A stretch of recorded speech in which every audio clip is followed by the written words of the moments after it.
My name's Austin. This is the Mopar Garage, and we build cool stuff in here.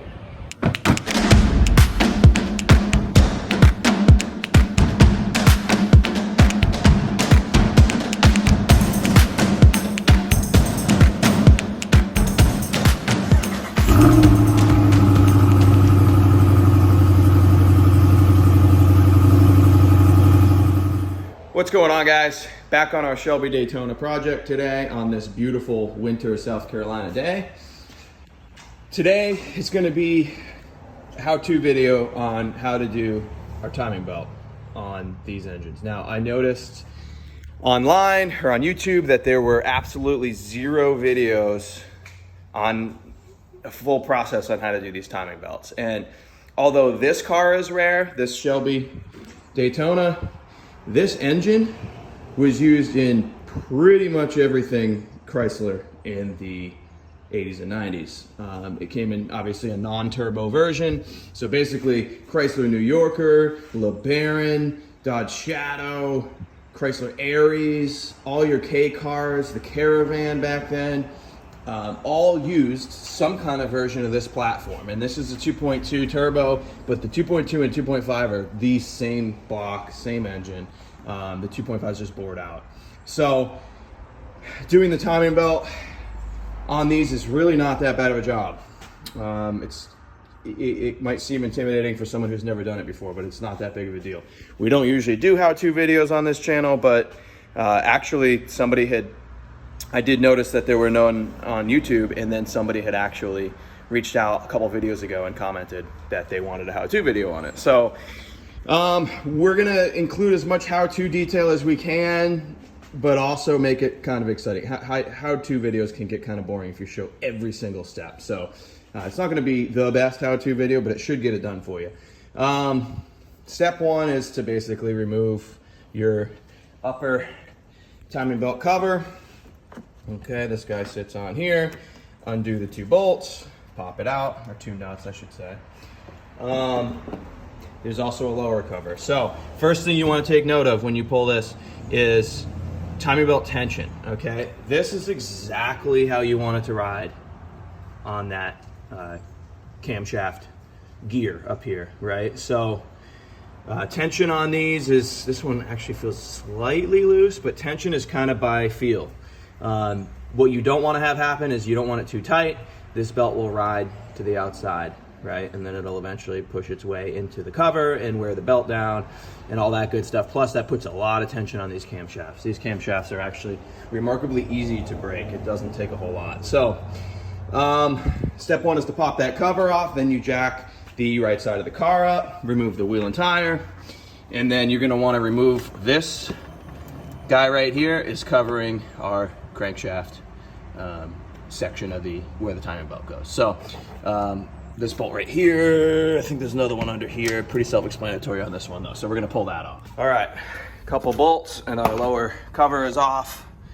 This bolt here, and then this guy right up in here. So that cover is now off. Next step, gotta get our accessory belts off. Remove this guy, and then remove our lower timing belt cover right here.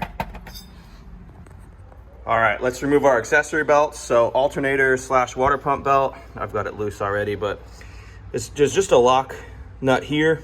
Okay, so you loosen that just so it backs off. And then this guy's your tensioner. So once your lock nut is loose, these are both 1/2 inch, by the way. You put your ratchet on your tensioner and you loosen it, right? So we've got it pretty loose now. That belt's probably gonna slide right off. All right, always take note of your belt routing. It comes up from the crankshaft, underneath onto the water pump, and then up and over onto our alternator, and then back down to the crankshaft. So I always make a little video of that kind of stuff real quick before I pull the belt.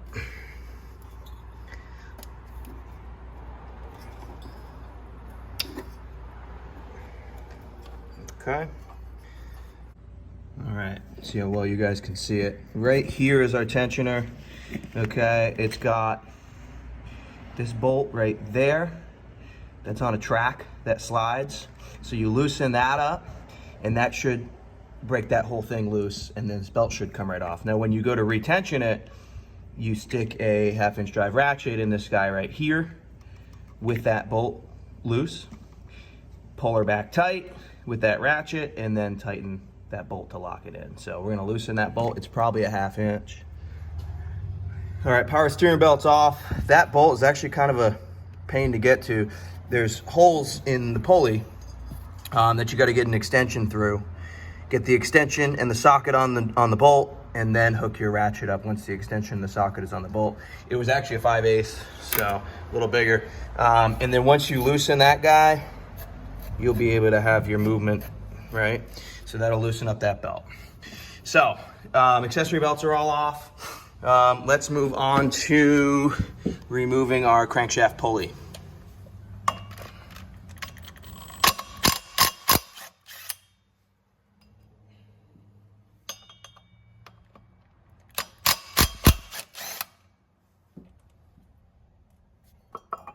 Okay, with our crankshaft pulley removed, our attention is going to turn to this plastic cover right here.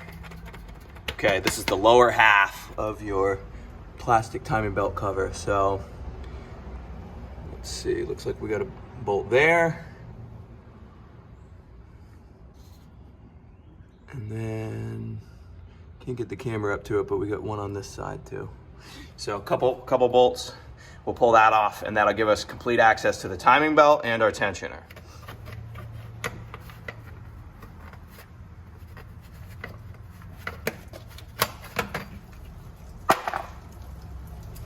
So this bolt right here, this bolt right here, there's a bolt right here that I'm missing that connects the upper and lower cover together, and that's it.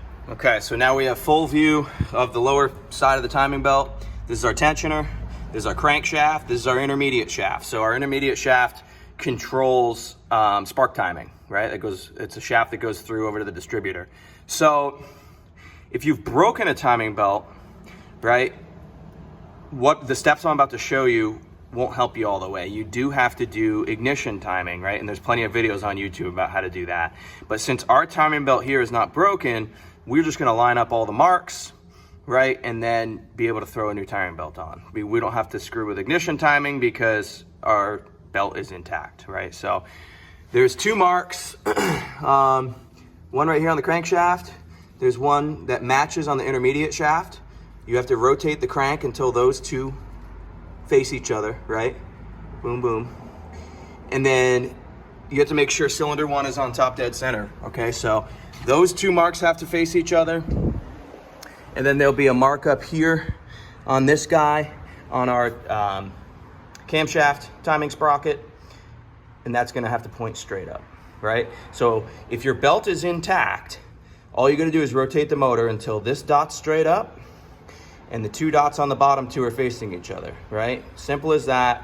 Now again, if your timing belt is broken and you're doing this and you don't have an existing timing belt, meaning your motor's all out of time because your belt broke, you do have to, I mean, it's kind of a redneck way to do it, but I stick a screwdriver in cylinder one, rotate the motor until that screwdriver's at top dead center, right? I should say, stick the screwdriver through the spark plug hole of cylinder one, and then rotate the motor, and then wait till that screwdriver's all the way up, and then set your timing marks from there, right? Get this guy straight up and down, make sure your intermediate shaft lines up, and then do your ignition timing. So this isn't a video that's gonna help anyone that needs to do their ignition timing. There are plenty of videos on that, pretty easy. All you do is disconnect your temperature sensor and put a timing light on that side, on the where the flywheel is. So we're gonna rotate this motor over. Here we go, 1/2 inch. Very important, make sure your car is in neutral. Because obviously you do not want this thing moving. So I just double, triple checked my car's in neutral. We're gonna rotate this engine.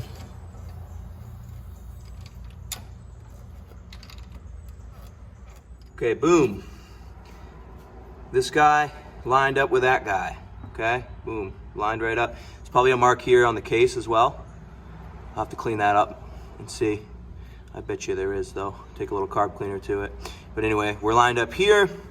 We need to go to the top, right? So our intermediate shaft and our crankshaft are lined up correctly. Camshaft, boom. Timing mark right here, straight up and down. Wonderful. We are in time, okay? So now we're safe to remove the timing belt, okay? And you know, it's possible that one of these shafts moves a little bit, but the reason that I line it up before I pull the timing belt is because I know now that everything was right when we pulled the timing belt, so if they move a little bit, I can just move them back, right? So this timing belt is junk. It's developed some loose spots, I've noticed. It's tighter at sometimes than it is at others, so we're gonna loosen this guy right here. This is our tensioner. I'll show you how to do that, and then we can pull the timing belt off and pop a new one on. All right, tensioner. Okay, I've got a 15 millimeter on a breaker bar here. There is a specialty tool to hold this. I don't have it, so I'm doing this. Repair channel locks, I don't recommend it, but hey. Do as I say, not as I do, right?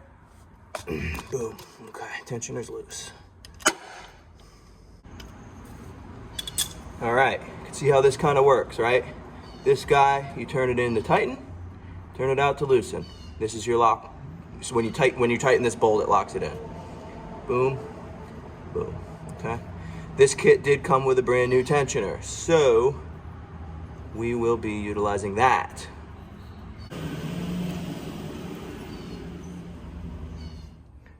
All right, we got our timing belt free. Crucial step that I totally forgot about. This motor mount has to come out for that belt to clear. Last timing belt I did on a 2.2 was on a Dodge D50, little pickup truck. So that motor was facing this way. So there was no motor mount in the front to deal with. This one obviously is this way. So on any of these cars, the Shadow, the LeBaron, the Daytona, the Charger, any of them, shoot, even the New Yorker, Grand Caravan, that kind of thing, you're always gonna have to remove this motor mount. It looks like these two right here. 1, 2 down here. Okay, these two guys. And then one right there. Let's see if I get the camera to focus in. Yep, right there, that guy. So we're gonna undo those 1, 2, 3, 4, 5 bolts. Hey guys, just a quick note here. Watching the film back, I don't think I did a very good job explaining this motor mount. Car's back together now, but all you gotta do, so this bolt is an 18. You gotta undo this bolt and nut. You gotta undo this nut underneath, which is a 21 millimeter. And then you gotta undo these two guys, which are 15s. And then that removes the motor mount, right? This bracket here really didn't even have to be removed. I think in the initial video I said it did. Once that bolt comes out, that motor mount comes out anyway. So this bracket didn't have to be removed. And that nut on the power steering side, let's see if I can get it to focus here. Yep. This guy right here, he didn't have to be removed either. So it's just these two 15s, this 18 that goes across, and then the 21 mil underneath. So that will remove that motor mount. So just wanted to clear that up. Crucial step before you remove the motor mount, go underneath the car, grab a jack. I always put a piece of wood on it just to disperse kind of the weight, and just jack it up just enough to support that engine. Because when you pull this motor mount out, that thing's gonna wanna fall down this way, so we don't want that to happen. So we want this engine to move as least as possible when we pull this. These two on the top here, 1/2 inch.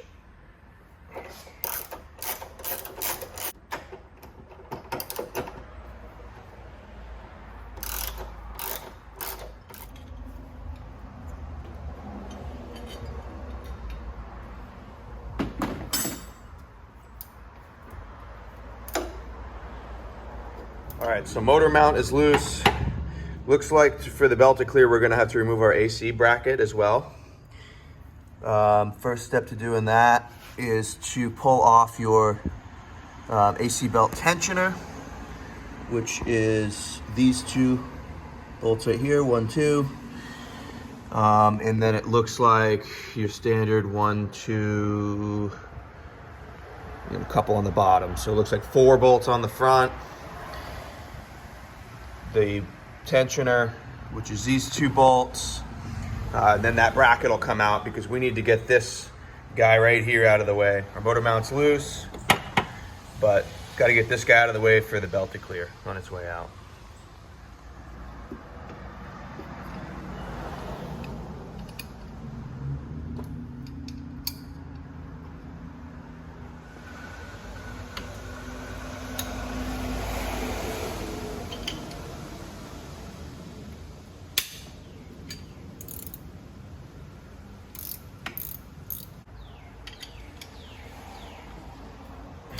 Really would have been better to do this before the motor mount bracket, but I didn't know, so.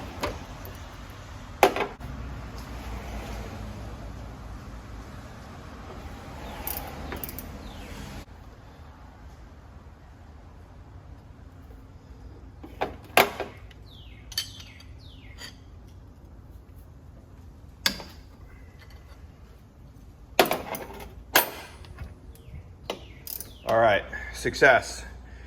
Tip of the day, definitely remove the AC bracketry before the motor mount. This is really not the way to do this, but it's what we have to do. So, 2 nuts, 2 bolts, pulls off your AC compressor. 1 really long bolt hooks the alternator to the AC compressor, so you're gonna undo all those. And then there are 4 bolts that connect this bracket to the engine. Right, and then you got to remove your AC belt tensioner, which bolts onto with 2 bolts to the side of the bracket. Okay, and now our bracket is free. So we're going to slide this bracket off, and then that will allow our timing belt to get out of there.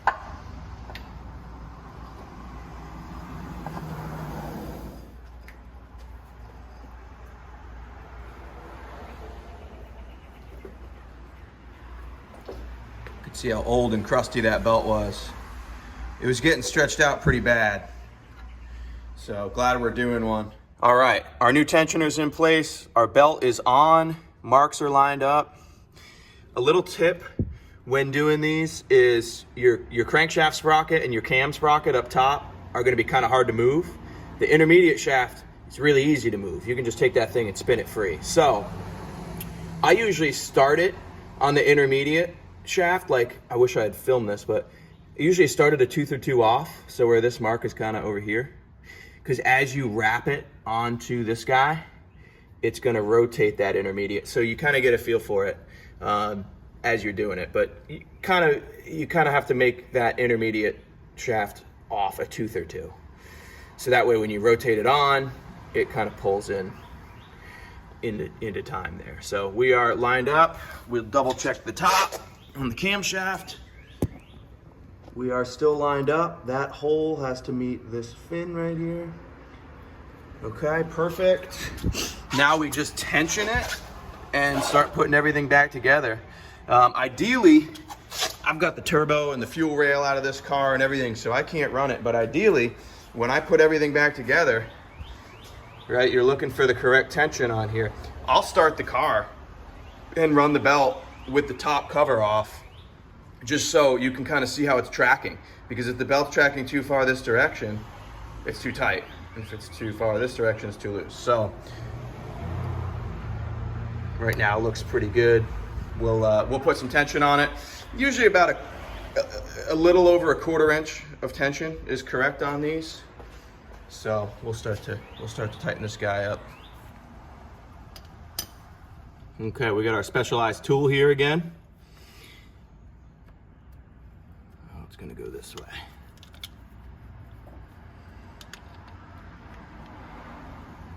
Okay, putting some tension on it.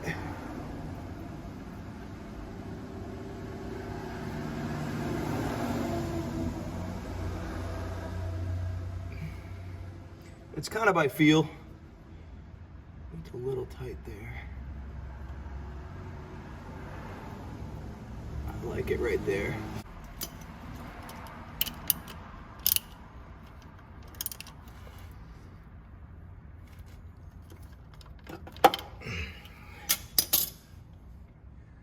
All right, come up here, give it a feel.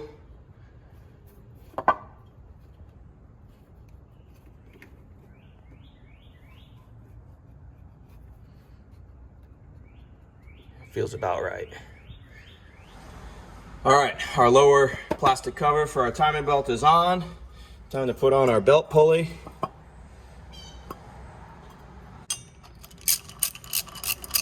All right, we're all buttoned up on the bottom here. I'm gonna leave my inner fender off because I might be doing the water pump in that. I think I saw that leaking down there. So I'm gonna leave that off for the moment. I'm also gonna leave my accessory belt off because of that too. The motor mount's back together. The two big fasteners, this guy here and the nut underneath, they get torqued to 75 foot-pounds. And then you tighten down your bracket here, so that's all set. I didn't show this on camera because the video is starting to run a little bit long, but the AC compressor bracket, compressor, and the alternator just goes back together the way it came apart.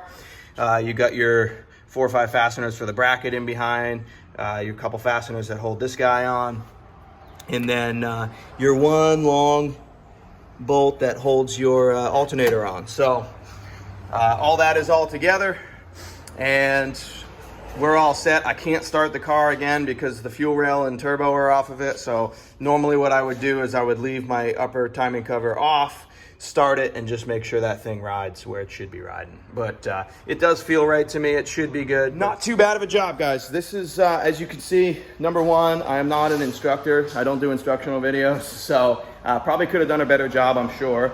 Number two, I was kind of learning with you guys a little bit. I've never done a timing belt in one of these cars. I've done one in this engine, but not in a car format, only in a truck format. So I did the timing and everything by memory, but the rest of it kind of had to figure out as I went. So I'm sure if you guys have any shortcuts or solutions, drop them in the comments below. I'm sure there's people out there that have done many more of these than I have on one of these cars, but there was no instructional videos, like I said, so wanted to get one out there. Yeah, that's pretty much gonna wrap up this video.